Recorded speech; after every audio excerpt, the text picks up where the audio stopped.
Welcome to Humans of Magic. My guest this week is Evart Moughon, aka Aspiringspike.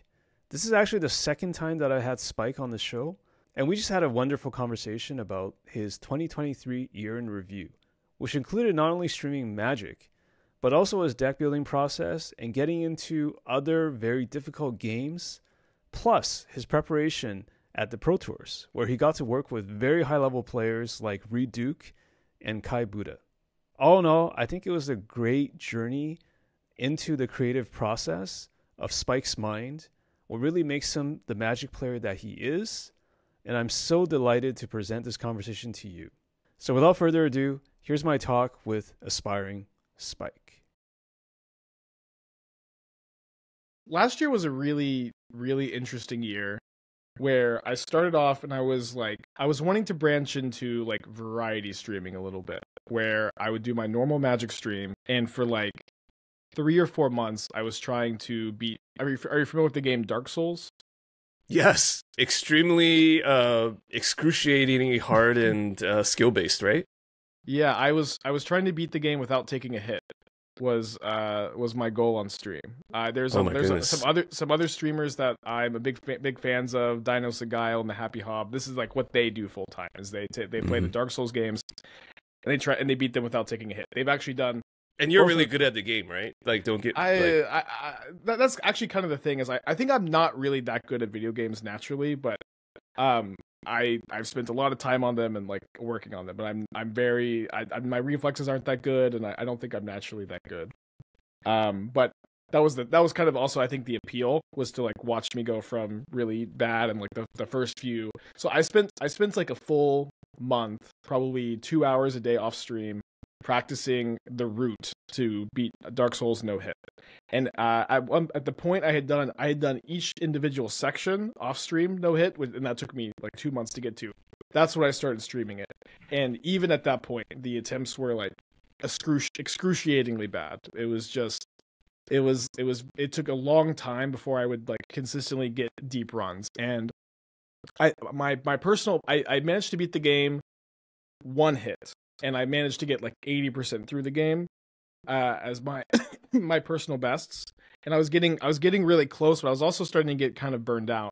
And this was in like May of last year that this was happening. And then I also happened to spike Regional Championship Dallas. I qualified for Pro Tour Barcelona, and that was a huge tournament for me to qualify for, because it was the first modern Pro Tour back since the Pro Tours had returned.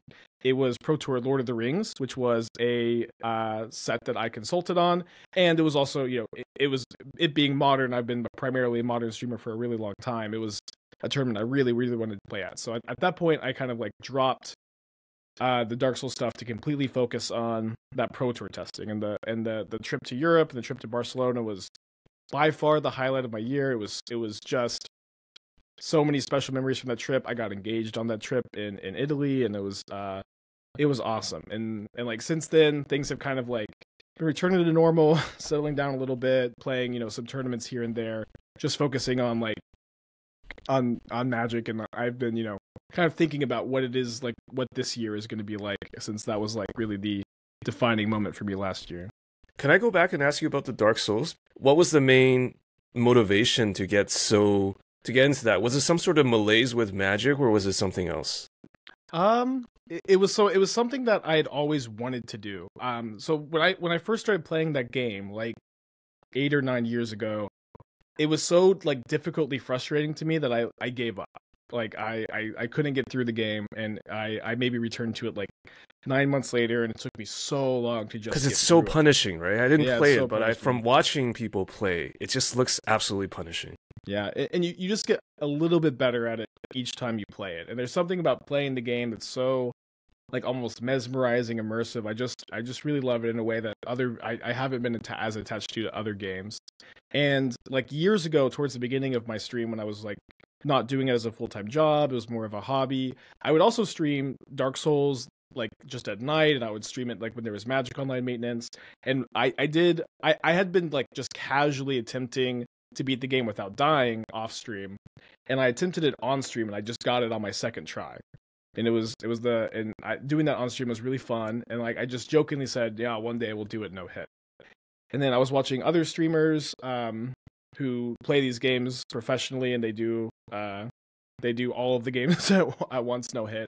And I just kind of thought, if I'm ever gonna do this, it like probably should be now, while I'm still more interested in it and younger, and I don't have kids yet, and like I kind of felt like it was. I'm either gonna do it now or I'm never gonna do it. I assume your reflexes get worse over time. Yeah. Like I used to be able to, play Mega Man really well, and I can't do anywhere near what I was. So maybe you're thinking that as well, perhaps. Yeah, that's kind of what I was thinking, and I still haven't done it. I did a little bit of practice in December, but it was tough I was wanting to return to the Dark Souls streams last month, but I also had like big tournament in Atlanta. I had like 2 formats to balance, which is always so time consuming, and I also got pretty sick, so it ended up being delayed again. But it would be really cool to return to it at some point this year.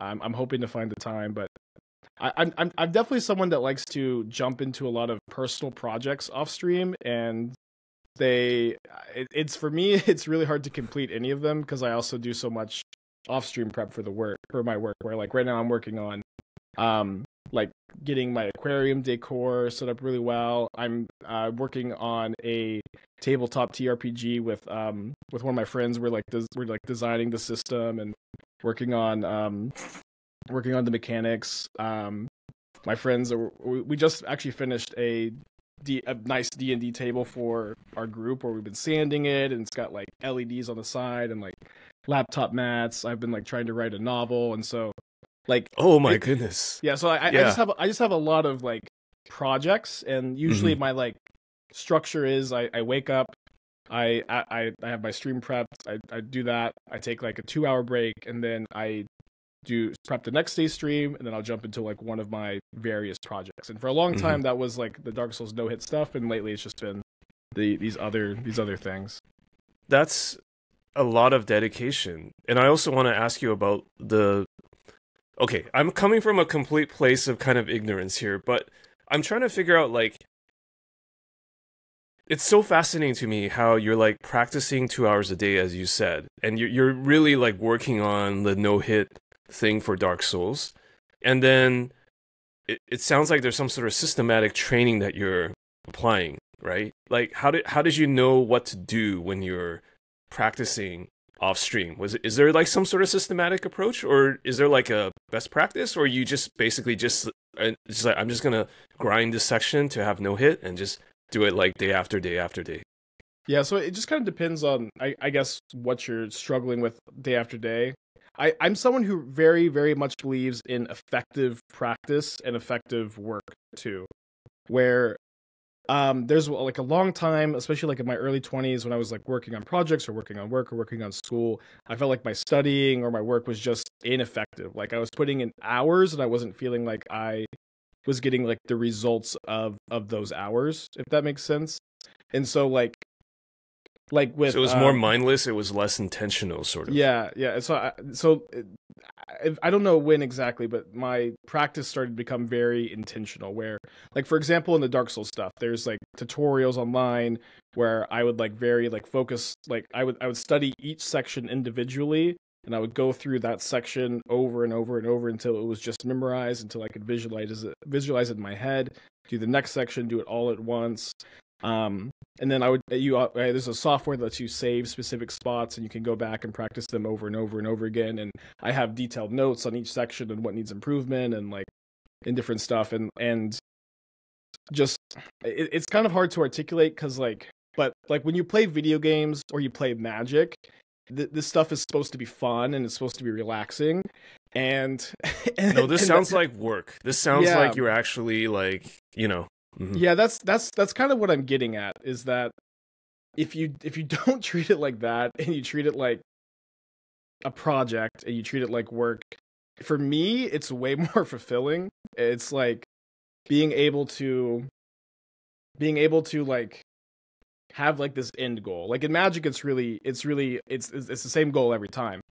Build a deck in a new creative way and get to share that idea, and like in a way and just like crush these like ideas into diamonds, and like really be very, very disciplined with how you build your decks. That's something that I feel like kind of what sets out my brewing, is that I just don't play these things if I don't think there's any kind of good idea, and I like really work with them for a long time until they're hammered out off stream and there's something like to show, something that's exciting. And it takes a lot of time, and it's not, I think, as fun necessarily as just like playing some goofy cards or like trying to pull off some sweet combo. And a lot of times it's just not as successful as I want it to be. But that's what's fun about it, because like after all of this like work and grind, when these brews do pay off and when they are successful and they are fewer and farther between than I like, but when they are, it's just the most satisfying thing ever. And it's kind of the same thing for like the Dark Souls no hit stuff too, where it's a lot of pain and it's very repetitive and it's very frustrating. But every time you get a personal best, every time you go forward, you can feel that progress and you can feel it pay off and you feel like you're a better version of yourself. What do you think is the divide between being able to do it well off camera and then doing it well on stream or on camera? Because is there some sort of, let's just be real here, right? I'm genuinely curious. Is there some sort of additional pressure like you're doing in front of other people? Is it like the fact that you have to do it in one take? Like what exactly is it for you? Do you mean like, we're talking about the Dark Souls or the like? We're talking about Dark Souls, yeah. Sorry to clarify, because you're saying you were able to do no hit off camera, and then you got one hit, which is still pretty freaking amazing. That's still like 99%. I didn't do no hit off camera. I practiced a lot. Oh, okay. I assumed there was some like difference in results, like doing it off camera and on camera. Like I could do. I've done each individual section, and I've probably broken up to 20 sections, like dozens and dozens of times each. Individually, but to do it all at once is there's a in one take. There's a combination of like RNG and we're like it's like the way the different AI interacts. Like sometimes it's just very easy, and sometimes it's increasingly more difficult. And then also it's a lot like playing a poker tournament too, where you just have spots where you feel like you have good percentages and you just have to go all in. And so like for like the Quelaag boss fight, I'm probably like 75% to beat Quelaag no hit every time I try. For Ornstein and Smo, I'm probably like 35. That's the hardest part by a lot. I'm like 35 to beat at any given time. Nito is like 80%, Seath is like 90%, Four Kings is like 40%.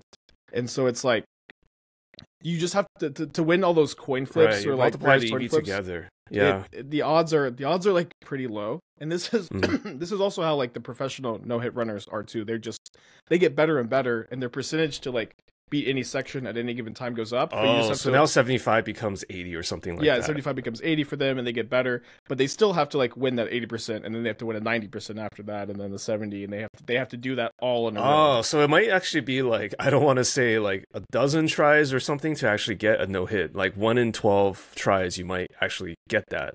Otherwise, yeah, you don't.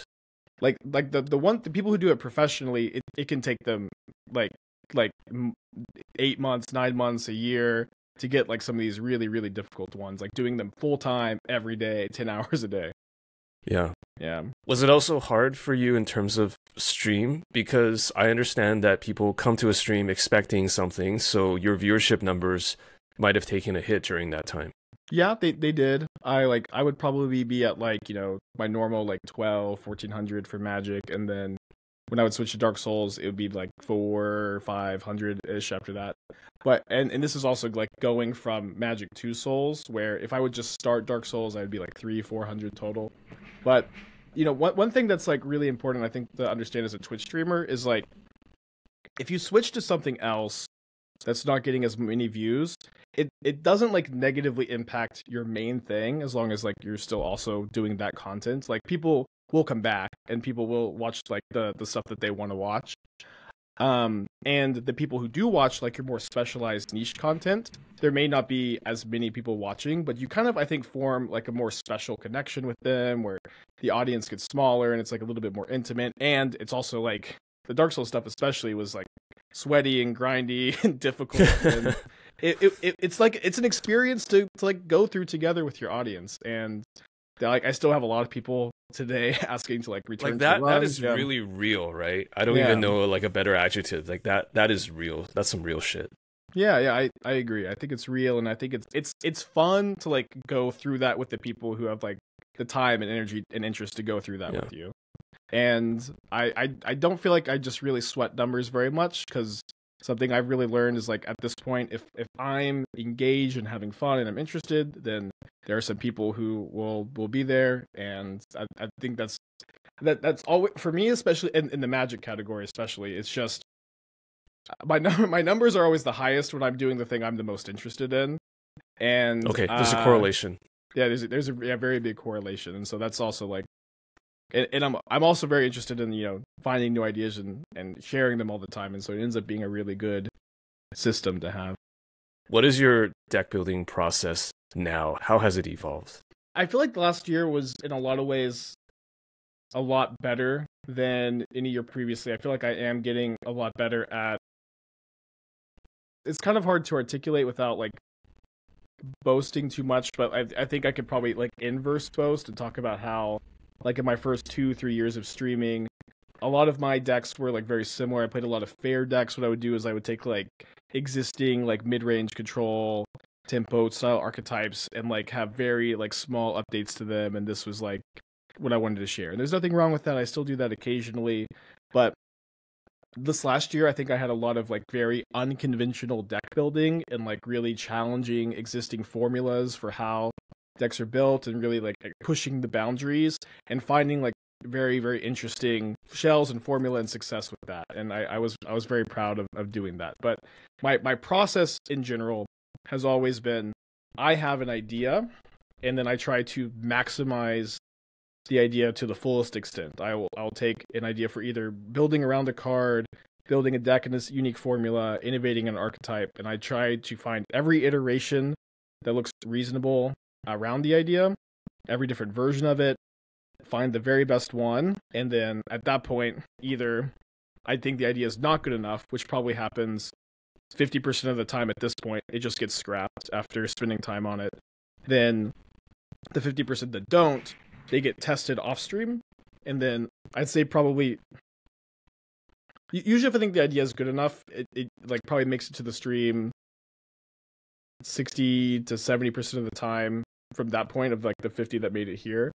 And usually changes will happen over the brewing process, over the deck building off stream, and then the decks make it to the stream, and it is usually the case that I play a deck exactly one time. After like I almost always spend more time off stream on a deck than on, and usually a deck gets played for 1, 2, maybe 3 leagues, and then I don't come back to it. And then the ones I do come back to, these are the more successful ones. These are the ones that I think have the highest prospects, and I end up going through like a few different versions of them on stream. And then a lot of times I will feel like the idea is like solved. The deck list is like just about as maximized as it can be, and I just stop working on it. If I feel like there's nothing left to do, it's like as good as we can get it, I just leave it alone for a long time. And if it, sometimes we circle back, sometimes we don't, but usually that's the process. Just try to make your idea as tuned as possible. Okay, so an incredible amount of work even to get it eligible for on stream, because you have to actually, as you said, prepare and play with it offline, make sure that it has legs.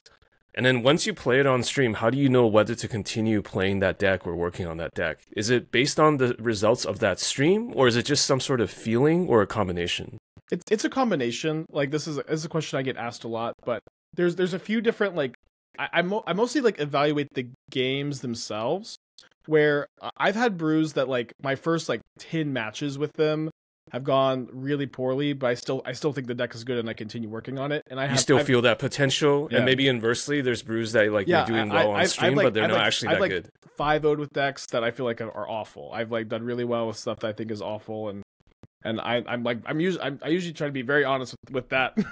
That's the case, that I don't think this deck is that good, but we're running pretty hot with it. It actually happened like last week with this like Eldrazi Promised In deck I was playing. We like 5-0'd and 4-1 with it, but I'm still kind of don't think that deck is that good.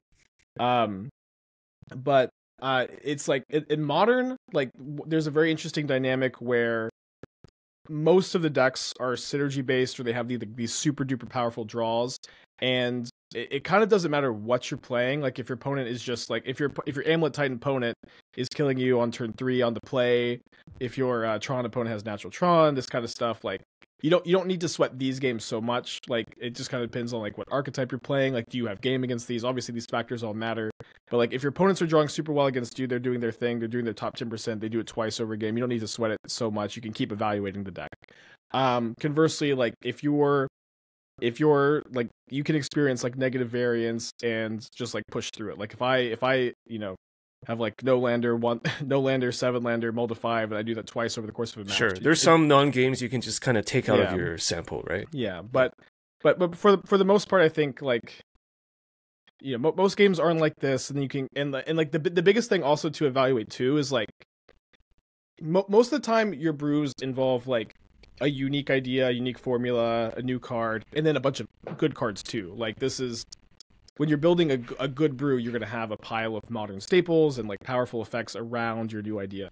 And if you're just not drawing that aspect of your deck too, if you're not drawing like what the ideas you're trying to test, you don't need to like win or lose. You don't need to put a lot of stock into. Right, because then you're not really evaluating the core, right? Yeah, exactly. And so it's kind of like all of these factors too. Like there's for me the process is a lot of like ignoring the stuff that doesn't matter, like the variance on your side, your opponent's side, not drawing what you're trying to test, and just focusing on what it is you're trying to test and doing it like as quickly as possible. And also like listening to feedback from chat members too is very helpful. And there's a lot of times that chatters have good ideas on how to build decks differently, and then we get like really weird and lost in the sauce. And like sometimes like especially when things are going really poorly on stream, and this is not super often, but it's very, very fun when it happens. There'd just be like a really cool idea that's so exciting as we'll just build it on stream, we'll build it together, and then we'll play it. And you're just so disgusted with what's happening that you're just like, let's just take a detour, right? Let's just do something else. This is not fun. What we're doing call it right getting now. lost in the sauce, and it's something that has to happen very organically, I think. But when it happens, it's really fun. Okay, so lost in the sauce can be for good, or it can also be for bad. It's just going in an unforeseen direction. Yeah, I'd say so. So I guess the unscientific answer you given me is like it's just vibes. Like it's just like sometimes it feels right, sometimes it doesn't. Yeah, I don't like saying that, but yeah, it is for me. No, I mean you built up so much experience, so it's really hard to, as you said before in another answer. It's like sometimes it's hard to articulate the thing, but you know it when you see it, or you know it when you feel it, right? Yeah, like Modern is such a weird format where there's like so many like unconventional, like unmathematical, unformulaic aspects to deck building that are like very synergy based, and like so much of it is like based on experience and past failures that it's just it is tough to articulate. But very vibe based. Were there particular decks that really stood out? You mentioned like having some breakthroughs and going beyond what you typically brew. Can you give me a few examples? I mean, I think the biggest example from this last year was the Cascade Bean deck, where Up the Beanstalk came out. I was playing a lot with it, and the card was so good. It's now banned. It's card now is absolutely nuts. It's like I think even still people don't really understand why it was so good and why it's banned. But like one thing that I think helps some people understand is like the card was literally never ever bad to draw at any point in the game. Because it's 2 mana, you could draw any number of them at any point in the game and you're happy. Like you compare this to like the One Ring, it's still a 4 mana spell. If you have like 2 of them in your opening hand and you have 2 lands, like you just have to mulligan. If you have, any number of Beanstalks are always good. And so this was something like this was like exactly like what I had articulated on stream one day. And like and I was like saying it out loud and kind of understanding it for myself. And then I saw some lists online that were like Rhinos decks that had like beans in the sideboard, or they had a split of like Crashing Footfalls and Rhinos Crashing Footfalls and Up the Beanstalk in the deck at the same time to cascade into off of Charlotte's Agent. And then I'm like, well, Up the Beanstalk is just it's so strong, and it is just better than Crashing Footfalls. And I took the 4-color deck, and I like the 4-color Omnath control deck, and I just put Charlotte's Agent and Bloodbraid Elf and Up the Beanstalk in it, and I just cut Rid and 6, and I cut like the 1-mana removal spells, which you don't need because you have Fury and Solitude and Leyline Binding, and that deck was crazy. It was like it took off really, really fast. It became like just how the 4-color decks were built, like very, very quickly. It was like almost immediately like one of the decks in Modern to beat, and it was like I think like at the time the idea of like cutting Rid and 6, cutting 1-mana removal spells from like the 4-color Omnath decks was just crazy. Cutting those for Charlotte's Agent. So it didn't feel obvious in the moment. No, only in hindsight. Yeah. And also cutting the One Ring too. This was something that this was like sacrilegious. It was almost, but it was better. It was the best way to build the deck, and you started to be able to do crazy stuff like play Commandeer in the deck. It just got really like weird and inbred, and like this crazy arms race to like beat the other bean decks, and like play Endurance in the main deck for the mirrors, play Jace, Wielder of Mysteries, and like it spiraled out of control where like it felt like the whole Modern community was doing it, and it like started on my channel, and it was really, really cool. It was very cool to be like the match that set the fire there, and it's just like such a rare moment to like I say this very seriously. Like to break Modern and like really change it like that it's very, very cool to do that live on stream. It is just that's the crazy thing, isn't it, man? Like it's not obvious until it is, right? Yeah. Like people will just tell you this is insane until it's the de facto best thing to do. Yeah, exactly. And I really like to try to challenge those deck building conventions and get weird with it and just try new stuff. Like I was doing that also with like Amulet of Vigor decks last year. I was having like a lot of success with like these weird builds with Timeless Lotus and Golos over like the Primeval Titan stuff where I think the deck is like faster and you play like a few. And that's legit, not lost in the sauce. That's legit sauce. I mean, I've played it a ton and won a lot with it. I think the deck is occasionally a better choice than Amulet Titan. It has to be like a very specific meta where there's a lot of creature removal and not a lot of like disenchants, which we're not in that environment right now at all. But like finding a different formula besides Amulet Titan, I thought was like for an Amulet, besides a Primeval Titan build, for an Amulet of Vigor build, I thought was really, really exciting. That was another like really big breakthrough I think from last year. Now those are breakthroughs, but what motivates you to go after that? Is it just some sort of creative impulse? Is it some sort of need? Is it just like I can do better than what's out there? Or is it just like this is who I am? Like I'm trying to understand what drives you to kind of go outside of your range, or there's never been a range, or it's always been all universal, all encompassing. I don't know. It's kind of dumb to say it like this, but it started from Crokeyz. He had a tweet where he said Magic content is lazy and boring to watch. And I was like just starting streaming. Okay, so you were Michael Jordan and you felt slighted. No. I was just starting to stream at the time. I was just trying to figure out what's going on. But like Crokeyz was Michael Jordan, biggest Magic streamer, huge, and like the fact that he was saying that, and like it's funny because to him, like I'm sure it was just like this dumb shit post, and he's just like memeing. But to me, I'm like, he's right. He's right. Like it's so easy for Magic content to be like, I'm just going to scroll through MTG Goldfish. I'm going to pick a top 8 deck from the last weekend. I'm going to play it for the first time on stream. I'm going to give my thoughts on it after. This is like when I started streaming, this was just that's what Magic content was. Competitive Magic content was look at last week's tournaments, pick one, don't change anything or change like a couple cards, play it, and then give your thoughts after. And like that tweet just sent me into like an existential crisis because I was just getting into it. I was trying to figure like out what I was doing and like how I was gonna like set myself apart from everybody else. It's a throwaway tweet, but it's kind of true. It is true. Yeah, it was true. And I just said like I don't want to be like that. I want to put in a lot of hours off stream, and I want to always come to where like I'm just sharing new ideas as often as I can and trying to innovate as often as I can. And to me, that has been incredibly fulfilling. I've made like lots of friends online and lots of good moments, and people get really excited about it. And it's just awesome. It's very, it satisfies that creative need, and it's very like just I think humans in general love to like pour work into something and see it pay off. And like I've just found a way to like scratch that itch in a very formulaic routine way, which is awesome. And to me it's become like a lot more fulfilling and interesting than tournament Magic, which was kind of like my grind and passion before. And I still enjoy tournament Magic, and I play it, you know, when I can, but to me this is like my main thing and my main like love. This is like your canvas, right? This is like where you do your art or do your work, I guess. Yeah, that's what I would say that. That is really cool, because I don't know if you ever heard of the power law.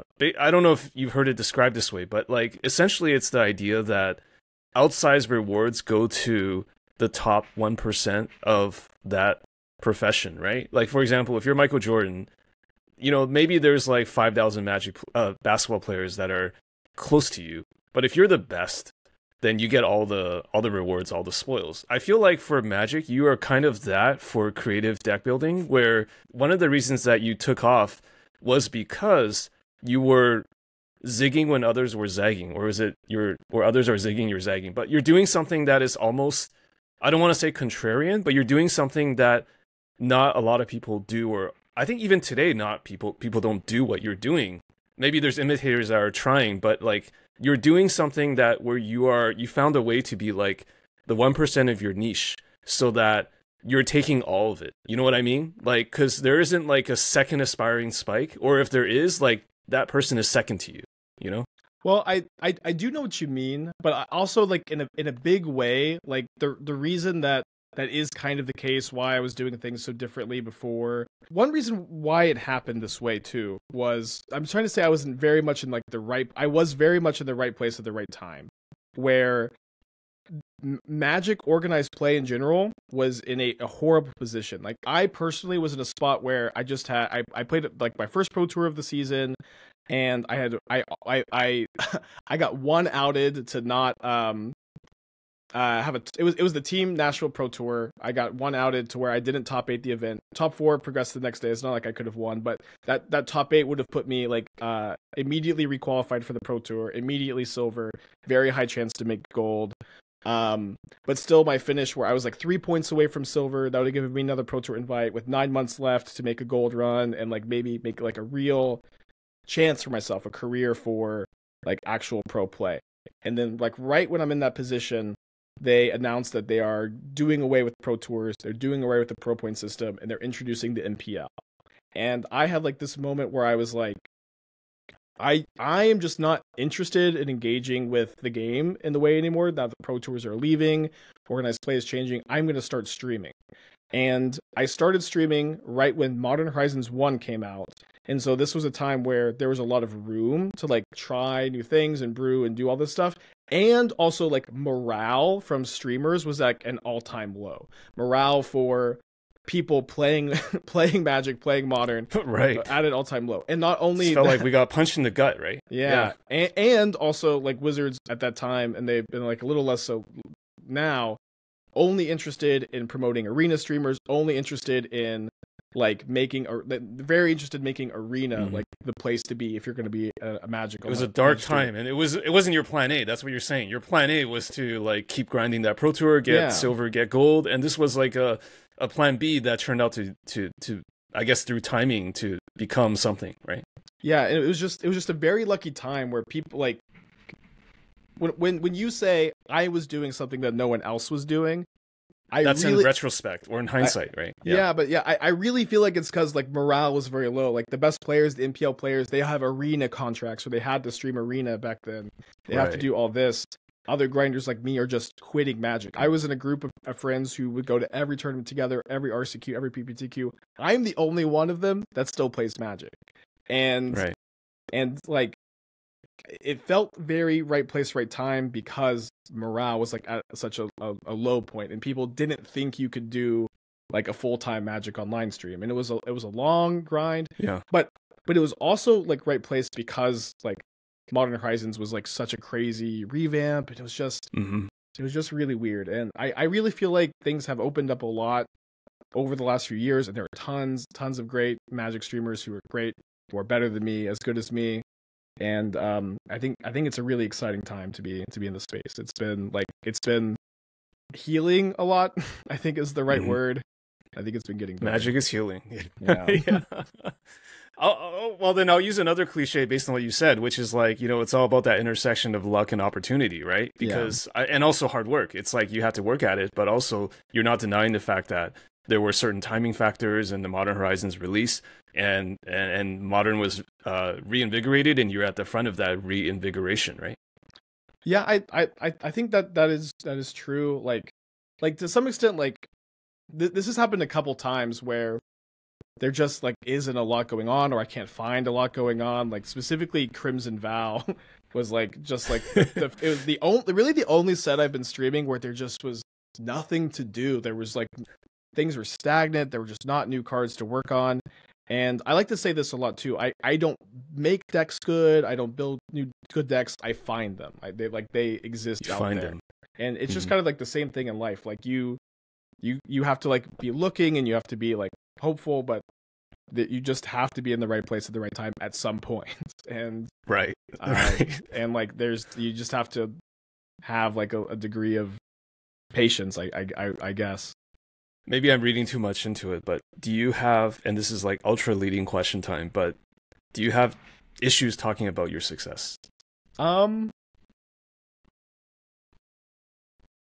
don't know. So this is something I just, yeah, I guess. I really am someone that believes that you shouldn't talk about your success. I believe that you should do your thing, you should do your craft, and your success or your efforts will speak for you. I believe that you make a good video, make a good stream, make a good podcast, and you put it out there, and it just speaks for itself. I don't think that... At the end of the day, other people will judge you, and you don't need to judge yourself. They'll watch you, and they'll form their opinion, and nothing you say will ever convince them, I think, otherwise, you know what I mean? Like, people will watch your content, they'll watch your stream, and they'll decide for themselves how good a deck builder you are. They'll decide how good you are and how much they like you, and they'll stay if they like you, and they won't if you don't. There's no point in bragging about building this or that deck. There's no point in saying I'm the best fucking brewer, I'm the best streamer. I'm God's gift to Magic. Yeah, and it's not that I'm like, it's not that I'm humble. Not that you are. I'm not implying that. Yeah. It's not that I'm like, oh, I hope I just don't like to talk about it. It's I don't think that there's a point.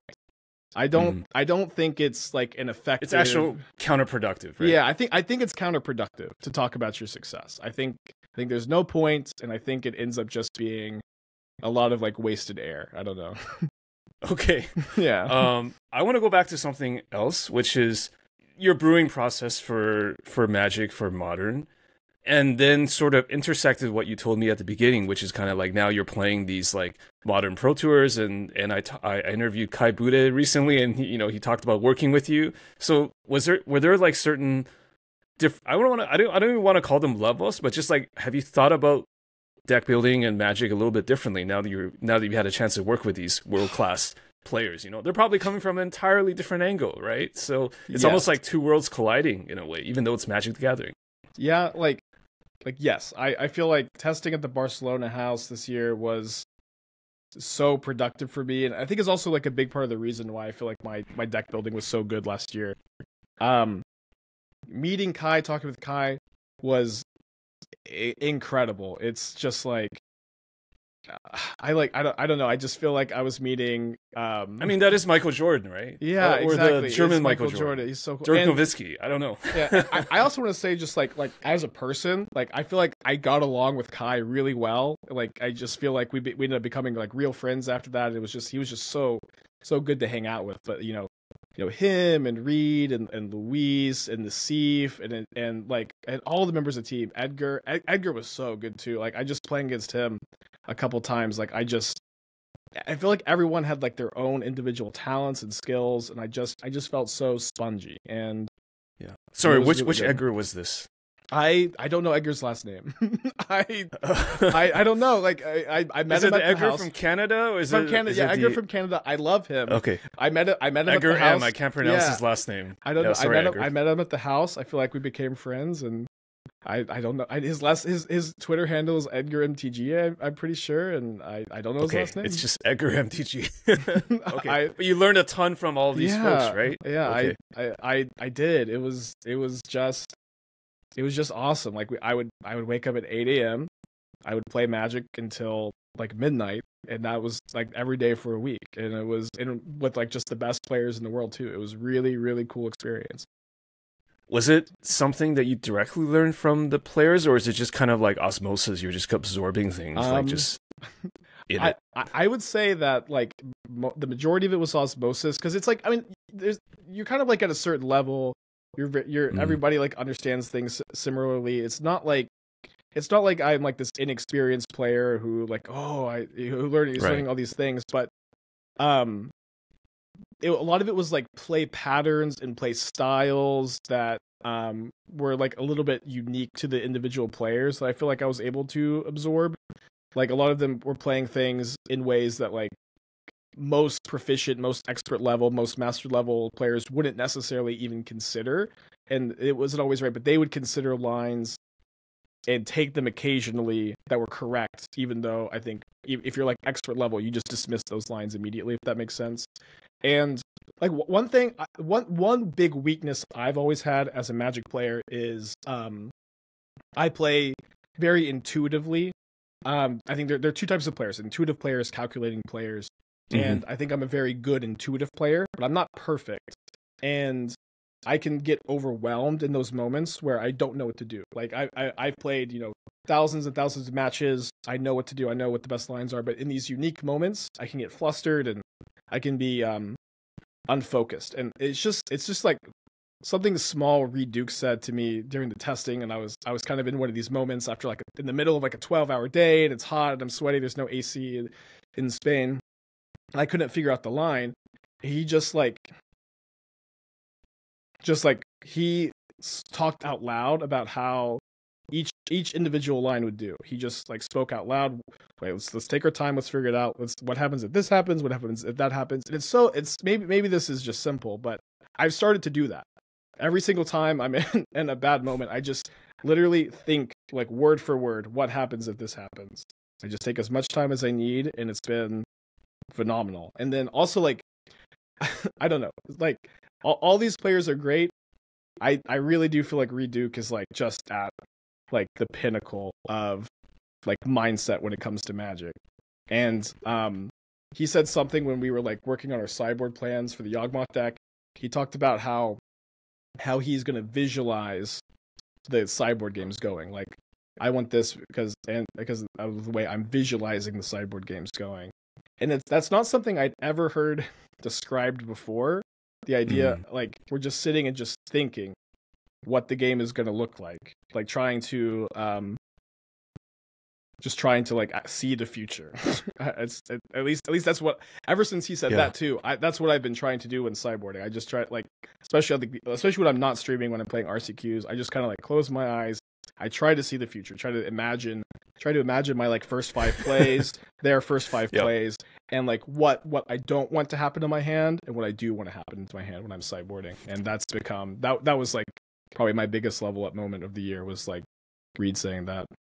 Just wow, that's amazing. It's almost like that Donnie Yen movie I don't remember the name of, where like he's visualizing the fight that hasn't happened yet and exactly how it would play out, and then it goes back to the present time, and then it plays out that way because he anticipated it, sort of thing. That's what I try to do, and obviously it's not perfect and you can't see the future, and it sounds kind of like dumb and silly, but for me, but just putting like a framework and language around it, it sounds like that's what Reid was trying to do. Right? That's a really good way to put it, because I've always been such an intuitive player who like plays like through experience, and I just get so many hours, just having that language around what you're supposed to be doing is something I hadn't seen or like hadn't like really read. Like the very high technical stuff is a lot of times very unspoken among high level Magic players. It's all kind of understood and like something that you're doing, but I have a hard time articulating. I think a lot of Magic players have a hard time articulating. I think Reid is just so good at like saying exactly what he's doing, exactly what he's thinking, and I think that's like just what puts him at like the pinnacle of like Magic mindset. Yeah, and I know this is not exactly the same as preparing for a pro tour, but just watching you and Reid stream, you have such different styles, right? As you said, you're more of an intuitive player, so sometimes I watch you play, and you're really good at streaming because you have that what I would call like two brains, where it's like you have the brain that can interact with chat and just talk, and you have the brain that's playing Magic. And when you have that intuitive Magic brain, you can really multitask well. Whereas I feel like whenever I watch Reid streams, again, this is not indicative of him playing at the Pro Tour level, but like he would actually go into like a 5 or 10 minute tank sometimes, like literally just not say anything on the stream. And I'm just watching and I'm just like thinking about what you just said, which is like you two have very different styles. It's like your brains work differently, but I think part of Magic is also kind of training your brain to accommodate like different modes, right? That's kind of what you're implying, I think. You were absolutely right about my streaming process. I very much am subconsciously playing the game, like not like thinking out my decisions too much, just because you can interact with like, the non-game stuff. I play super fast, and I just play with my subconscious mind. It's usually right too, even though you're playing super fast. I see that. So yeah, I mean, I make my fair share of mistakes, but it's also like it's good to do that on stream. It's good to like play as fast as you can, so that the tempo is engaging and exciting, and like then I'm just like consciously engaging with chat, responding to questions, and then talking out my lines as I play them. And I that is absolutely the case, that I am like very aware that is my process on stream, is I am just focused on chat and focused on being entertaining, and I just kind of like let my intuition play the matches of Magic. And when I'm playing like serious tournament Magic, I'm playing RCs, I'm playing tournaments on stream, I don't do that. I do just try to use both halves of my brain on the stream. But normal, just casual stuff, that is how I do it. Now, you mentioned Reid giving you sort of, I'll call it like a new tool in your toolbox. It's not like you're revamping what you're doing or your toolbox. Like it's just a new tool. But were there also things in that PT process or preparation process that kind of made you almost like a first principles, like there's something I need to actually deconstruct about how I'm playing or thinking about Magic that's actually wasn't entirely correct, like I have to rebuild something? Did it ever get that drastic? I think that there was a lot that changed about my like tournament deck selection process, where we had like an internal like database of matches, where we had matches that we were playing like online or on stream or off stream in leagues and stuff. We would record all of those, and we would record like all of our matches internally. And what was really, really, really cool about that was like we had some decks that were performing incredibly well off stream, or sorry, on stream or like in leagues. Like a good example is the Demir Ring deck. We were all playing it, and our win rates were like crazy, like 65-70% for everybody. And we would play them internally, and the win rates was like 45%, 48%, stuff like that. And it's because like we were able to leverage like skill advantage on the other players with like these versatile interactive cards and just crush our opponents. But internally, we're all like near the same level, around the same level. You just can't do that so much, and so you're like your control deck is just not. It's not the right choice for this environment, because your opponents are, they're also good. They're Pro Tour players. You're not going to be able to crush them like you could crush league opponents. And this like has to factor into your deck selection. And this was like also kind of like and I think, you know, Reid and like the people who played Yawgmoth also had this mindset too, kind of going in, that we had a really good list, we had really good sideboard plans, and we'd be able to like just outplay our opponents. And I found myself just not able to like crush these Pro Tour players like I'm able to crush everyone else. Like they are also incredibly good, super high level. You just can't outplay them. And so like this is something that I have started to think more about in my tournament selection, is like what environment am I going into? What kind of what can I play this super complicated deck that people aren't familiar with and use that to overwhelm them, or is my opponents, are they going to be with it? And I just have to find the best deck, highest card quality, and find something that's as well positioned as I can. And I think that was something that was like, I mean, I think my head was like a little too big for other tournaments, and I would just like gravitate towards really complicated stuff and just try to big brain my way through every single tournament I've ever played. Yeah. This is really interesting because I remember there was actually maybe it was like a Twitter thread or something where somebody was saying like, when something is X% versus the field, do you mean the general aggregate of Magic players playing the deck on Magic Online or or large tournaments, paper tournaments, or do you mean like actual, the best players in the world piloting that deck? Now, obviously, there's a difference, but then my question is like, what does it actually mean in practice? Like, for example, if something is like in general aggregate, like 55% versus the field, do you just basically have to then play with Pro Tour players to figure out what is that 55%? And doesn't everything get downshifted or upshifted once you're like calibrating for better players anyway? So I'm not sure like how that, or are you talking about decks that have a specific, like some sort of like extreme advantage like against the field that may not actually be valid at all? Yeah, it's all very complicated and situational, but like what it is like every deck has like a skill cap. Like if you're playing it perfectly, this is like how well it's positioned against, anybody else playing perfectly too. And that, I think that's like what true matchups are like. This is kind of like the internal data, the internal testing. People are playing very high level, they're very focused, they're mulliganing super aggressively. I think like there's like no better example of like this dynamic than like the Tron versus like Rakdos Scam matchup, where like going into that Pro Tour, everyone thought Scam was just like super crushing Tron. And then I remember I was like testing with Jim Davis, and we were playing both sides of the Tron Scam matchup, and Tron was like about 50-50 with Rakdos after like 100 games.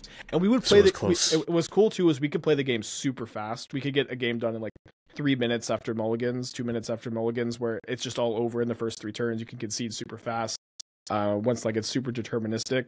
But this was like just a way different data point, where like I think like your average in the field Tron player is just missequencing their cards by a very significant margin. I think and this is something that also I say on stream a lot when people talk about Tron players, is that how people talk about how easy the deck is to play and how it's a brainless deck, but it is incredibly nuanced how you sequence and how you mulligan. And how can it be so easy if the vast majority of Tron players are missequencing and miss mulliganing with the deck too? So I know this, I'm kind of straight off the question, but it's just very complicated. And I think that you also kind of have to understand each game individually. Like this, for my last like regional championship testing on Magic Online, I was playing this mono green deck, and I beat the Somalia combo deck that was new almost every time I played it. But I also knew my opponents could have beaten me if they had played better almost every time. And so I went into it very unsure what was going to happen. Right. So you were tentative because you actually knew what was up. Yeah. And it's just a very complicated, interesting thing. And you just have to like, I don't think you can really break it down to like one method is the best or like one data point is the best. You just have to understand what it is you're looking at. Like, are you looking at best players versus best players, field versus best players, field versus field? You just have to understand what you're looking at and take it with like a grain of salt. Maybe just question your assumptions. Just always think twice before you make some sort of conclusion that you kind of have it all figured out, right?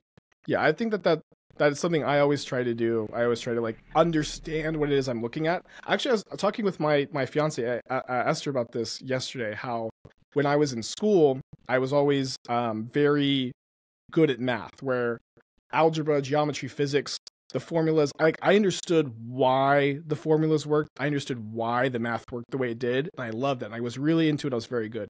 And then I hit calculus. And I didn't understand it. And I had a very difficult time understanding why calculus worked the way it does, why the formulas worked. And I tried to have my teacher explain it to me, and they just wouldn't. they weren't having it, or they couldn't figure it out. Yeah, I don't know if they understood it either. They just wanted me to memorize the formulas, and I was like incredibly uninterested in memorizing it, and I dropped out of college, and so it's not even just about being an intuitive Magic player, but you also need to be an intuitive learner, right? That's also your style. Yeah, I think so. Or you need to understand the reasons behind it. Yeah, I have like this compulsive need to understand things. I think I have a need to like understand like why Magic decks are working the way they do. I have a need to understand why math works the way it does. I have a need to understand why like you can't have someone just tell you like this is just the best deck, just play it. You have to figure it out, you have to test it out, or you have to see for yourself. Yeah, I need to understand why it's the best deck. I need to understand why the matchups are like this. Actually, today on stream, like someone described Ancient Stirrings in my deck as clunky, And I just very, very genuinely wanted to understand what they meant as that. You asked why? Yeah, we had like why they thought that. Yeah, we had a really good conversation about like what Magic players mean by the word clunky in decks, and we had like probably like 8 or 9 different definitions of like what this means. And like I'm a big believer in like getting like vernacular better, having these productive questions, and like understanding what's like don't just take the feedback, try to understand like what this feedback means, like what it really means that they're saying. And I don't I don't know why, but I do have like this compulsive need to understand. Is it hard though when you're playing something on stream and someone says like this is clunky? I mean, my level 1 response would be like getting kind of defensive, like, you know, that are you kind of questioning what I've thought through, and I have a good reason to play Ancient Stirrings, and you're kind of, I don't know, was that your level 1 reaction? That would be mine, but so I'm not in your shoes. That's like maybe my level 1 reaction when someone will go like your deck's trash, or there's actually one. Okay, that's an obvious insult or something. But if I don't exactly know what you mean, I want to know. I want to know what the feedback is, and I'm very open to like criticism on deck building feedback, as long as you're not being, you know, a jerk. And very rarely do you see anybody actually genuinely being rude in your comments. The majority of the time, and I'm guilty of this, it's just like comments tone is hard to interpret, and most people are being nice even when you think they're being kind of rude about your stuff. But I really want to know what people think and feel about the stuff I put out, and I don't think I'm super sensitive to that kind of feedback. I don't know. Okay. Did it change for you over time, or were you always like that? Did streaming allow you to grow like a thicker skin or something? You would think. I remember I went into streaming thinking I was kind of worried about this, like, oh, I'm a content creator, I'm a person on the internet, oh, I'm gonna get like these hate comments, or people are gonna be rude. But like basically as soon as I started streaming, it's like if a comment was like rude or bad or whatever, but it wasn't like true, it's just funny. It's not something that touches me if it's not reality, right? Yeah, it's not reality. Yeah. Or if like this deck is bad and trash, but I'm like doing well and I believe with it. It's just funny. I know they're not watching, or I know they're not understanding, or I just don't really care. But when a comment is like like negative but accurate, if it's that's okay. that it gets you. It does get me for sure when someone like they see what it is for real. Is there something that still lives like rent free in your head, like after, you know, a year or something?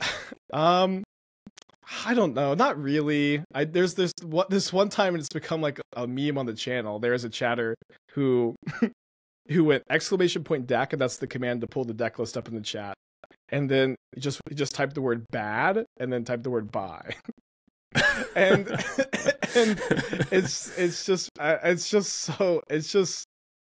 one didn't like it's kind of funny / mean. It was funny, but also like they were right. Like that deck was a bad deck. They were not they were not wrong. And it was just, I don't know. That one is memorable because it was so funny. But I don't know. It's like I also like sometimes I'll get like a little heated on stream, and like I'll like I like to play it up a little bit, and I just always like leave the stream. I just leave and live my life after it's over. When was the last time you got genuinely mad while you were streaming? I don't know. Angry, maybe upset with yourself. I don't know. Like, I don't know.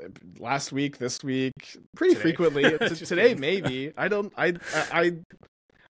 that I like to kind of like play it up, and if there is someone who says something silly, I like to play it up and try to like banter a little bit and like kind of feign being worked up on stream. And this is usually just like entertainment value a little bit, and it's like I think because I do that, I don't really ever get heated, like genuinely heated, you know? Okay. I'll try to like joke about it, and I'll try to like feign that I'm frustrated, or feign that this is frustrating, because I turn it into a bit and make it entertaining that I'm getting worked up and I'm getting frustrated about this, and but it's all just fun, I think. Okay, because I just jumped into a random stream, another one the other day, and there was a guy, I don't want to say who they are, but like who he is, but like just genuinely just salting off for 20 minutes straight, and it was just really, really unpleasant to watch. And I this is kind of like a commentary slash question. Like, have you ever been that kind of person? Like just pure salt lord, and just, you know, when things were not going well for you in terms of gameplay or something? I've definitely had like moments. It's really rare that like my salt, but not like for 20 minutes straight. Yeah, right? no, it's pretty short. Like I remember like this last weekend in the challenge, I like had an opponent who like I like thought sees them, and they drew the perfect like all 3 games, like just like runner like exactly what they need. It was just so tough. But it's just it's not something that like lasts long at all. Like it's for me, it's like just like 30 seconds to a minute of pain, and I try 30 seconds of pain and move on. I try my best not to express those frustrations on stream unless I feel like it's entertaining, and I feel like that frustration, that pain, you play it up. Maybe. Yeah, you play it up and try to make a joke about it, and like I like, because I do think like seeing your streamer get frustrated is entertaining, and it's I think it's like a fun, healthy way as the streamer to like get rid of those emotions, to play it up, and to like to like exacerbate and exaggerate your frustration. But at some point, when some streamers like go way overboard, they even forget they're playing on stream and they start berating their opponents. That's not a good look. Yeah, I think it's not a good look. I'm a big believer in sportsmanship and like, you know, respecting your opponents, and I don't know. I feel like I used to be super duper overly polite, especially like on stream, and over time I've become a lot more relaxed. But I like to think that like core of like, is that a Texan thing or maybe yeah. I mean, my parents I think are super duper polite too, and I also maybe it's a Texan thing, but I also like genuinely do like to be nice to people, and I like to be polite. I like when people are nice to me too. It's just nice. I don't know. Yeah, just feels better. Yeah, it feels better. Are you able to talk about your consulting work for Modern Horizons? I did not consult on Modern Horizons. Sorry, Lord of the Rings, I should say. Yeah, I did. Modern Horizon 3 unofficially. I did Lord of the Rings, and I did Assassin's Creed, and then they asked me to do MH3 also, but I said no because they wanted me to go to Seattle for like 6 weeks, and what, you turned that down? Yeah. I think it was, you're Aspiringspike.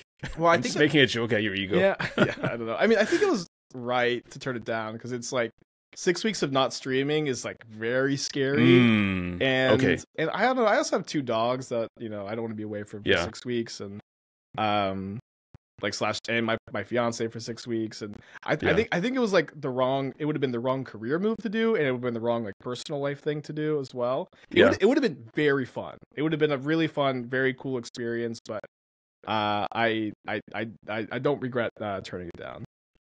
I think the timing is really interesting just for me as an interviewer, because I literally just interviewed Canister a few weeks ago about his work consulting for Lord of the Rings, and I also interviewed Mason Clark, who actually did go to Seattle for a couple of months. So I feel like I made a joke with Mason about like, is there some correlation between tall Magic players and Magic playing ability? Because you guys are both tall and you guys are both seem to play Magic pretty well. I don't know. It's like you and him, right? A lot of people say me and Mason look a lot alike too, which I don't really. That is not true at all. Yeah, I think it maybe was more true when my hair was shorter.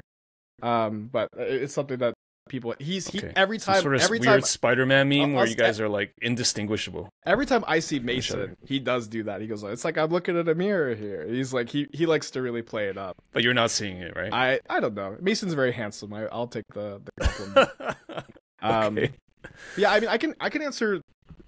If I can't say something, I won't say it. But I don't think. Yeah, I mean, I just wanted to know, just sort of.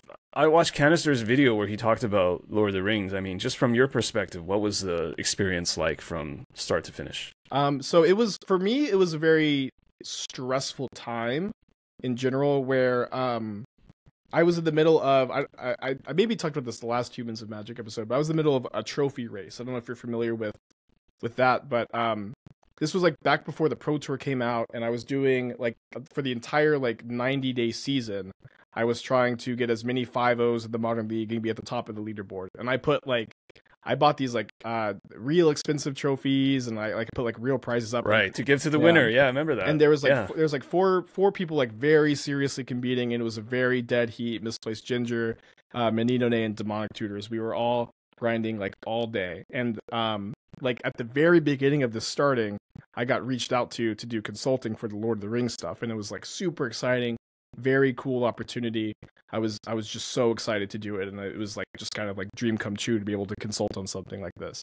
And you know, they reached out and they wanted that for my role and Canister's role was to take a look at the existing cards in the set and give feedback on the cards, and like either say this card is going. We're specifically looking for cards that are going to be too powerful, too broken, or suggest changes to make cards that need a little bit of a push to be like playable, and like explain that too. And I think that was an awesome, really cool role to be in.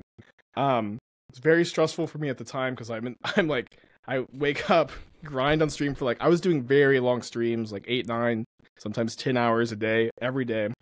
I had 2 written articles a week and a YouTube video a week due for Channel Fireball at the time, which I'm not doing those anymore.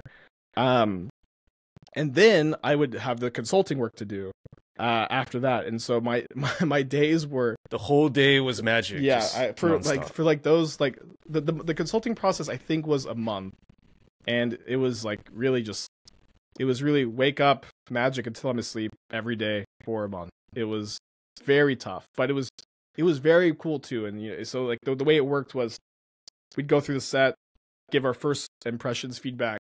That was like there was like feedback given back from our feedback, and then there was like a revision of the set. Like they had changed a lot about the cards that was into us, so we gave our feedback there. Canister talked a lot about like what that individual feedback was in his video. I was going to do a video also on the Lord of the Rings feedback. His was so good, so high quality. I'm like, this covers it. This covers it. He's got it covered. He's got it covered. All yeah. Right. But I remember one funny thing was like the One Ring when I saw it was like it was like a 5 mana. All I remember was that it was a 5 mana artifact. It was indestructible, and it basically did nothing. It was very underpowered. Yeah. It was very uninteresting. It was like not even a card I think EDH players would like. And I remember giving the feedback like this is the One Ring. It's such an iconic card. Right. It's so interesting. It is like why is this basically do nothing? Why is it like this? And I gave the feedback that I wish that this was I like a different design. I wish that this was like something good and interesting. And I didn't see the current version of the One Ring. I'm told that it was a very like late change, like a very late edition. But it's just kind of funny to think about how that happened. But I did get my wish. The ring ended up being very iconic and very powerful.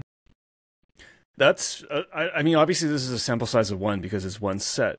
But I am curious if you know whether or not Magic cards tend to start off being more conservative in power level, and then they ramp it up over time or at the finish line. So instead of the other way around. I guess I also did Assassin's Creed, but I haven't seen how those cards have finished up. So I guess we'll see. Yeah. Time will tell. It's for me. It was a very big mix of both. There was a big mix of like this card needs to be a little bit stronger to be at the right power level, or this card needs a couple of nerfs. Like I actually also like Flame of Anor, I think was like word for word the same from when I saw it. But I remember thinking like I think it should deal 3 damage instead of 5 damage was one piece of feedback I gave. But also like back then like Snapcaster was like a much more considered card, although like Flame of Anor like did bring it back into the format. It's like it's just a lot of like I think Magic designers are very good. I genuinely believe we're living in like the golden age of Magic design right now. I think that we had the age of like War of the Spark to Call Time was a nightmare, and I think after that it's been really really good. And I think that the designers are very good, and that they're throwing the dart at the dartboard and they get it around the right power level the vast majority of the time.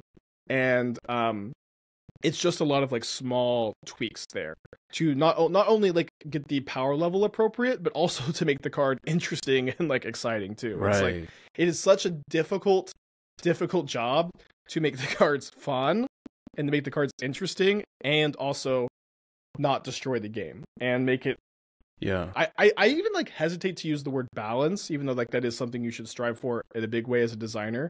Like I think that you do need a degree of like hot and cold. You want and this is something they've done a great job of. This is like the exact thing that they do so good at, is that they make cards that you read them and you're like, this is insane. This is broken. This is so exciting. But, a good first impression card. Good first impression cards, but they're not. But they do that so often now. Cards you read that you just get excited about. They get you excited for like preview season and brewing, and they might not end up being super great, but it's like it gets you that first impression. They almost always aren't. They almost always aren't super great. Sometimes look at this legend. I'm gonna build my whole deck around this or this card, right? Yeah, yeah. But I think they do a really good job of it too. And so like getting to be like a small part of that process was really exciting. Like I had a few like moments I thought like were really exciting to me personally, where Stern Scolding, the first time I saw it, it said counter target creature spell power 2 or less, and I suggested power or toughness 2 or less, mostly so it could counter Lurrus, but also counter Solitude was like a really important thing at the time. And that is just like how the card was changed. It was power 2 or less, now it's power or toughness, and it is super relevant that it's the toughness. And then like the card Lost to Legend is right now, I guess at first I saw it said put target, I think it was enchantment or legendary creature fourth from the top, and I suggested changing that to historic permanent, because like I thought the flavor of the word historic fit really well on the card name Lost to Legend, and it was already like a recently keyworded word, kind too. of a flavor consideration as well. Yeah. And they ended up changing, but I also said it should be historic permanent so it can get Urza Saga, because it's a legendary. You had an agenda, sure. But they changed it to non-land historic permanent, so I don't get to. So I feel like I would have put that card in a lot of decks if it was my initial suggestion, but it's I'm just very happy that the word historic is like on that card because I suggested it. Yeah. Did they give you direction? Like you're supposed to just analyze it in the context of competitive modern because that's kind of your background, or did you have to consider other things as well? Yeah, that was like we were given a lot of like freedom, and like we were given like the like quotas on like how many cards we had to talk about or like how many words. It was just like analyze the set in the context of competitive modern. Tell us if there's any. We were like specifically said. Tell us if there's any Hogaaks. Tell us if there's any Okos. Tell us if there's anything. You guys are the quality control. Yeah, the quality control. Yeah, but also like we want the set to be powerful. We want things to be pushed, and it was. I think Canister mentioned in that video. Like there was some sort of like kind of overall thing. Like we want like a certain X number of cards to be like super players, right? Yeah, and I think that they like hit the number pretty well. I can't remember the exact numbers, but I do think that they wanted like 2 super good cards, and they wanted like a dozen like other role players, and like and which like, we definitely got at the top. I think Lord of the Rings was a big success. It was really a set people were sweating for a long time. Like there's the meme like I'm gonna cast Gandalf. Is there gonna be any good cards in there? Or is it like gonna be the next Modern Horizons? I think there was like a second when people previewed the One Ring and they were like not sure if it was gonna be good. Yeah. Oh, I saw the card and I was like, were you like love at first sight? Like you were like, this is legit. What the fuck? I was like, this card is ridiculous. So there was no doubt in your mind, basically. It was like gonna be in every deck. I saw it for the first time with everybody else too. I was like, this was not in the set. This is not your mama's One Ring. This is not the One Ring that I saw in as a consultant, right? In the 5cc. Yeah. Yeah, but I don't know. It was a cool experience.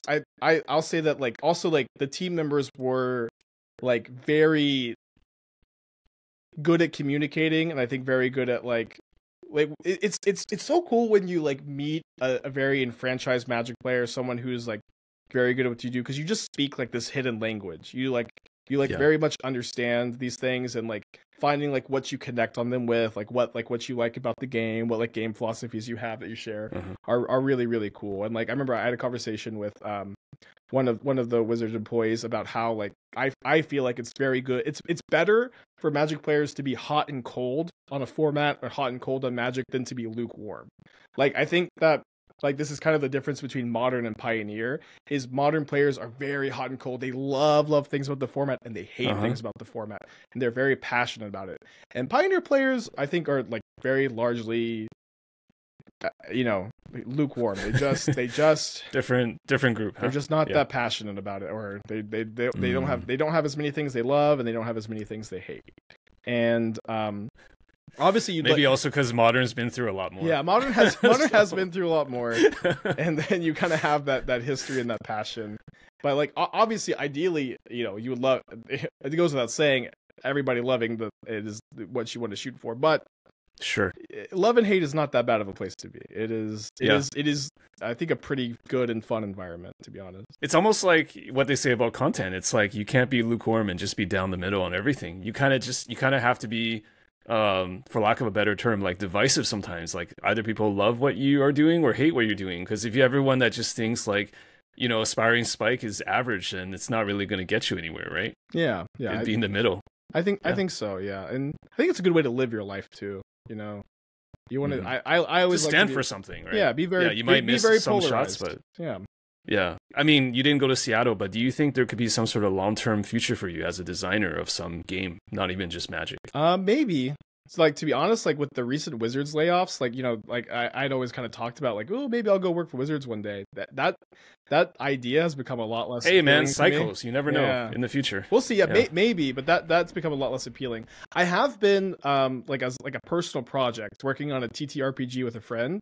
We have you mentioned that. One of my rooms is like a chaos room with like a whiteboard, and like we have like paper cutters for like making cards. Talk to me about that. How do you end up, I know you were always big on D&D, but how do you create a TTRPG? Okay, so my best friend, he's gonna be my best man. He was living in Utah. He just recently moved back, but at one point last year I helped him move his 2 golden retrievers from here to Utah. We did a road trip across the country, and we've been playing. He taught me to play Magic 12 years ago, actually, and he doesn't really play anymore. But we've been playing D&D together for like 6 years, and we had been playing D&D, and we switched to Pathfinder like maybe 2 or 3 years ago. And there's things we like about both systems, and there's things we dislike about both. And so we you want to make something for yourself. Yeah, the goal is to make a system that like blends like what we like about both. Or that was the initial goal. And we spent like, the entire trip over there and like hours after like working on that. And we found, I don't want to say too much actually, because I think we have a very exciting idea that I don't want to spoil the sauce yet, but we found a way to like incorporate like card game mechanics and like board game mechanics into like the dice rolling that actually makes it like that sounds super sweet, man. Yeah, it's more interesting than just rolling the dice over and over again is the goal. To make like, because D&D is really fun. So there's some sort of deck building involved. Yeah, like the D&D is really fun because you get to play your character and play with your friends, but like the actual like mechanics of the game, it could be more fun. Like, oh, I see. So you want like the best of, which is the role playing or the social aspect, but you want like another engine. Yeah, basically. Yeah. We're really like reinventing the engine, and so I hopefully that'd be something I could like post online at some point and share. But my friend he's taking paternity leave later this year, and he says, when I'm on paternity leave, I want to treat this as a full-time job. I want to come over as often as I can and work on this. Okay. And so that hopefully we can get that hammered out soon. How do you guys plan to get it out? Is it going to be like a Kickstarter? Is it going to be like a free thing that just comes out? The thing is, it's like really like for us in our group, but we have talked about like posting it online, doing so it's still homebrew. Doing a Kickstarter. Okay. Yeah, we've talked about maybe doing the Kickstarter, but we have like the time and energy to like work on it ourselves without like needing Kickstarter money to like support anything. But if we were ever passion project, if we were going to publish it, maybe at some point. But yeah, it's just a passion project, just for fun. Yeah. Make it fun. That's the way, man. Just make it fun for you guys first. Like refine it, make sure it's super fun, and then you can figure out how to go wide if you want to go wide later, right? Yeah, exactly. Not everything you build in life has to be for everybody, right? Yeah, so it's kind of like my stream process. Like so many ideas never make it to the stream because I don't think they're worth sharing. But if this is an idea worth sharing later, then great. And if it's not, that's fine. It wasn't worth sharing anyway. Have you ever thought about doing, I don't know if you already have a Patreon, but just doing like a Patreon for all your graveyard decks, or like, you know, like the B-sides, you know, Aspiring Spike, the B-sides. I've thought about it. It is something that gets requested a lot, but it's also like the thing too is like when you are like a full-time content creator, you at any point in your day can be working. At any point in your day, you can be doing something. Oh yeah, there's no on-off. You have to set boundaries. And you have to figure out like what is the best effective use of your time. Because like for me, like the brewing process, it's way better for me if I'm not like making content out of it. If I'm just focused and I'm like changing things rapidly and moving the cards, I'm just focused on doing the thing rather than like writing an article about it or taking screenshots and documenting as I go and like breaking that concentration and then taking the time to post it there. I think it's just for the best and the most effective if I just with this process I have, rather than just trying to like have a vlog camera, you know, next to me, you know, all hours of the day. Yeah, I mean, everyone's different, but it sounds like you don't want to be like documenting your life 24/7. Like, it's not like you're walking to the Arby's and you feel like I need to like do a selfie video now, or like I'm brewing a deck where I'm just playing Magic because I enjoy playing Magic. You don't have to document every second. Yeah, right? yeah. Like for me, it's like content is not because like I'm super excited to get, you know, share my life necessarily or share like me. I like to share my ideas. I like content when I'm there's sharing a creative like distillation or Yeah. concentration that you want to, a select thing that you want to share, not all of it, right? Exactly. Like I'm not really interested in it being in front of a camera if I don't think I have something like interesting to say, if that makes sense. And yeah, and like and specifically like content around the uninteresting stuff is like just kind of the opposite of like what I like to do. It sounds like you've never grown that ego where it's like, because you have some success in Magic, you feel like now all the non-Magic stuff is suddenly interesting and everyone would be really into it if they only knew the real you, kind of thing. Yeah, I've never had that thought that my life is so interesting. I'll become this like YouTube vlogger. I get to share every. You haven't anyone request the Spike OnlyFans or like the 24/7 access to you? People have asked. If anything, my Esther, she would love to do like the streaming, like the like that kind of like vlog content, you know, where she's wanted to like usually like if after the stream she's the one playing video games and I'm like watching her play video games. She plays like Hades and Tears of the Kingdom and she's like I want to stream. I want to do all this. It's, okay. I don't know. Interesting. Yeah. Everyone just works so differently. That's what's cool about it. Can we do the 5 questions? Is it okay now? Yeah, sure. That's fine. Okay. All right. So 5 questions with Aspiring Spike. Let's get to it. Number 1, what's the best or most memorable Magic play you ever made? There used to be a lot of plays I made that I was like super excited about. I used to be like a legacy Ant player. And there was one time I had a very, very like unique hand that contained, it's been so long. I can't even remember the exact content, but, I had a hand that had a dark ritual in it, a hand that could beat a chalice on 1, and could also like pay for days the next turn. But the dark ritual in my hand, for some reason, I can't exactly recall. On my turn 1, I could cast it, and if I cast it and it resolved, I wasn't going to do anything after that dark ritual. I would just pass the turn. But I Gitaxian probed my opponent, and I saw that they had Chalice. I knew I could beat the Chalice, and I knew that I couldn't beat that Force of Will any other way, because I didn't have like a Duress or Discard spell. And I cast the Dark Ritual, knowing my opponent would Force of Will it, and also knowing that if my opponent if my opponent let it resolve, I would just pass the turn, basically discarding the Dark Ritual. But that is what happened. I cast the Dark Ritual, they Force of Willed it, they played the Chalice, and I was able to untap and kill them. And I used to be able, I can't remember the exact situation. It was like so weird and unique. And I remember it was a team tournament. I turned to my friend and like told him to watch this, and then he didn't understand what was going on. And I don't know. There was another time. It's actually kind of very similar where I was playing the card Throsta. It's like an 11 mana dinosaur that costs 3 mana less for each spell cast this turn. And I was doing math, and I realized I was 1 spell short of being able to cast the Throsta. I had like 2 mana, I had 3 mana total, and the Thruster would cost 3 mana, or 3 mana after my next spell, right? So if I tap one of my lands to cast a spell, Thruster will cost 3, but I only have 2 mana left.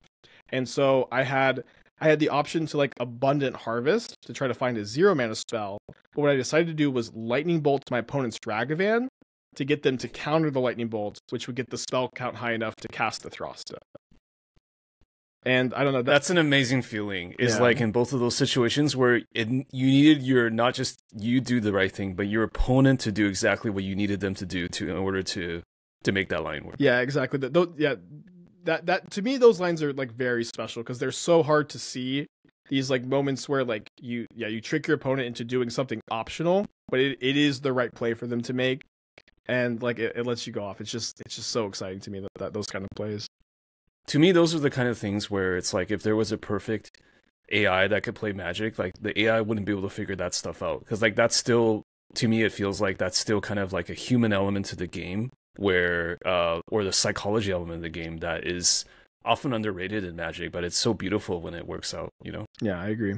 Next question. What's the worst Magic play you ever made, and what did you learn from it? Maybe the stakes were high, maybe there was a certain list. point. Everyone has a list. So one time I did a vintage, was it Vintage Masters? Whenever like the power, there's a set on Magic Online that introduced the Power 9 to Magic Online. I think it was Vintage Masters on Magic Online, and I drafted Ancestral Recall. This is the first time the Power 9 were ever on Magic Online, and the odds of opening them were incredibly low. And I opened an Ancestral Recall, and in my draft, I didn't draw it until my 3rd round, and I drew it. I was so excited.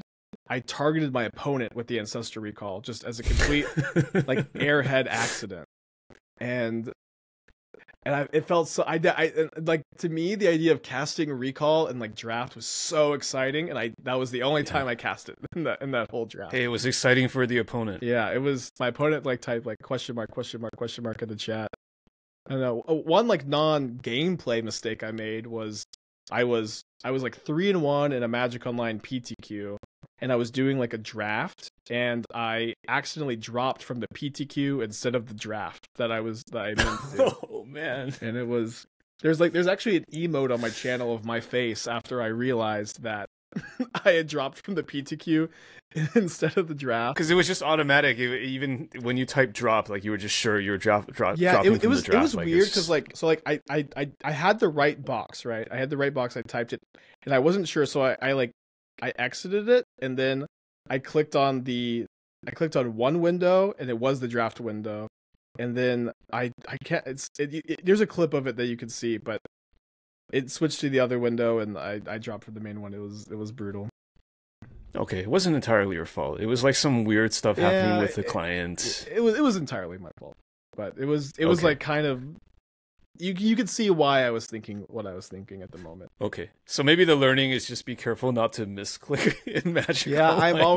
I'm always very careful about that. But I don't know. It kind of goes back to my very intuitive play. I don't know. Yeah. It's like But you know how sometimes we overcompensate? Like, is it possible that you've now wasted like several hours of your life just being extra careful with everything on Magic Online? Like, maybe it was better just to not be careful all along, because like you can deal with like the occasional mistake. Like, have you thought about that? Yeah, that's actually like a very conscious thing I do on stream. Like one somewhat common thing is that I'll play a fetch land on turn 1, and I'll like yield until my opponent's instep.